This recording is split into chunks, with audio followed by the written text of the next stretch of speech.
Kuala Lumpur বর্তমান যে হোটেলে উঠেছি, হোটেলটির নাম হলো হলিডে ইন এক্সপ্রেস। বিষয় একটা 4 স্টার মানে হোটেল।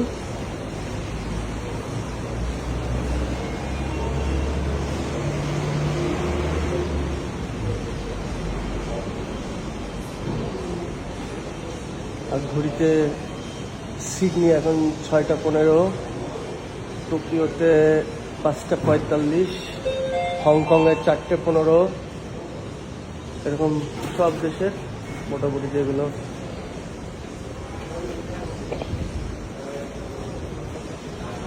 পপুলার কান্ট্রি তাদের টাইম কিন্তু এখানে দেওয়া আছে।